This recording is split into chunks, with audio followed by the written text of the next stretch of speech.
Hey guys, what's up? It's your boy Miguel back again with another video. And WWDC, which was probably one of the best events in a really long time, and very rare to see a first gen product being launched, which was the Vision Pro, which we'll talk into a little bit. But we're going to first get into the rest of the things, and then we'll finally talk about the Vision Pro, which was obviously the highlight of this event, and see what it is, what the audience is for, and what it actually does. So starting off with the MacBook Air, which now comes in a 15-inch version. This is the first time that the MacBook Air has been available in this size. Normally the MacBook Air since the start has been available in the 13-inch version, which was always the purpose because of the Air name. It was meant to always be lighter and smaller. It's the exact same specs as the 13-inch one, but this time the only difference is that it has the M2 chip now equipped with it. When it comes to the price, I think it's pretty reasonable at around $1,299, which is around 4,700 dirhams, and that's if you go for the 15-inch version. And if you go for the 13-inch version, that's around $1,099, and that roughly translates to around 4,000 dirhams. Next up, we have the Mac Pro, which has finally transitioned into the Apple silicone. That was the only device in Apple's lineup which didn't transition into the M series chips, but finally the Mac Pro comes in with the M2 Ultra chip, which is the most powerful chips that's ever been made. It's actually 6 times faster than the fastest Intel chip available on any iMac right now. And this actually makes the M2 Ultra the most powerful personal computer ever made on the Mac Pro. It costs around the same as last year's, which is $6,999 for the M2 Ultra version. The weird part about this is that the Intel version still costs $6,000. Which roughly translates to 25,000 dirhams. And I would actually prefer to pay $1,000 extra and just get the M2 Ultra version, because there's really no comparison in that. The Mac Pro with the M2 Ultra now comes with a 24-core CPU and 76 cores on GPU with 192 gigs of RAM. Now moving on to iOS 17, where we're coming now down to the actual developer conference, where a lot of different features have been launched for the future iPhone 15, starting with iOS 17. So one of the things that you can now do on iOS 17 is name drop. So what you can do, instead of just having to manually type someone else's contact details into your iPhone, you can actually just hover your phone with another iPhone, and you can actually airdrop your details. Another feature that we have is the personal voice feature, which mimics your voice using AI. And this is actually targeted for people that are about to lose their voice or are at risk of losing their voice. So that way it kind of creates your exact voice. For FaceTime, we have a new feature where we can actually leave messages, but instead of just voice messages like we do on WhatsApp, you can actually leave a video message where you can pre-record it, send it, and then they can play it back. We also have a new mode which is called the standby mode for the iPhones, which if you put it horizontally on a MagSafe charger, you can actually see a different kind of like a different horizontal UI, which it kind of mimics your alarm clock, your side table clock.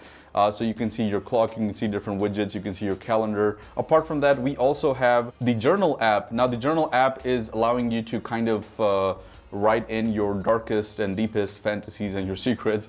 And it's kind of more targeted towards the health side of things, where you can actually vent out inside that app and you can keep a diary. One more feature that I really liked is the check-in feature in Messages, where you can actually select a route, and once you get there, it will automatically just send a message to your loved ones, your parents, or your wife, or whoever it is, and they'll know that you've actually arrived there safely. That's something that I do on a daily basis, so I think this feature will be used for especially if you have smaller kids that are going to school. You can actually make sure that they get to their destination safely. Last but not least, Apple has removed the Hey Siri feature, so you can now start barking orders at Siri and just tell her what to do. So no need to be polite, because obviously she's not a human being, so there's no need to be nice. So instead of just saying hey Siri, you can just say Siri and start dictating her whatever you need to do. Moving on to iPadOS, we have a few features. One of the features was a better improvement with PDF files, so you can now edit them better. You can actually now fill in more features, so it's kind of tweaked a little bit better for PDF files. The other interesting factor about the iPadOS is that it now finally has the Health app, which means that it can now be integrated with different medical departments and examinations, and you can start sending information to your doctors.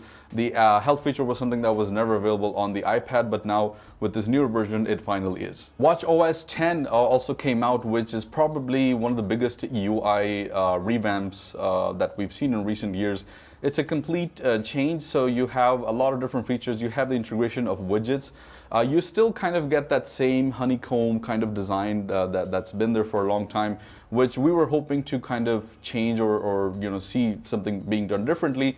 That's unfortunately still there, but you do get the customization of widgets where you can scroll down on the crown and you can start seeing different widgets like your weather, your battery life, and other different widgets that have been implemented with that. It's also built around Apple Watch Ultra, and it's been customized, so the apps have been customized to be adapted to a bigger screen, and it also has a ton of features, new topography maps and different tracking features that are available for the Apple Watch Ultra, and several other UI updates. Now finally talking about the elephant in the room, which is the Reality Pro headset, which was the highlight of this event.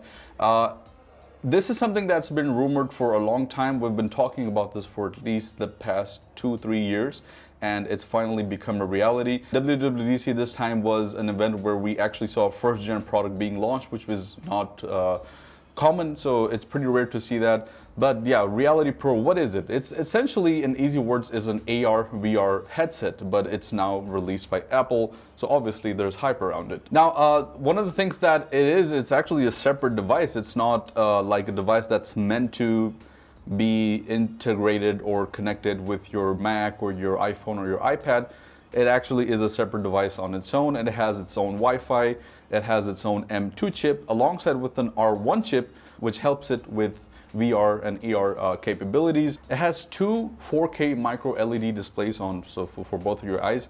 And apart from that, it comes with, like any other AR VR headset, it comes with a ton of sensors that are integrated both on the inside and on the outside, so that you can see your surroundings and also you can track your apps. The most I would say standout feature about the Reality Pros is probably the accuracy of it.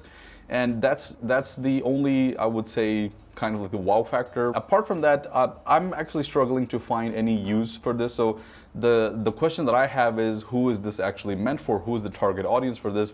Especially if we talk about the price tag, which is $3,500.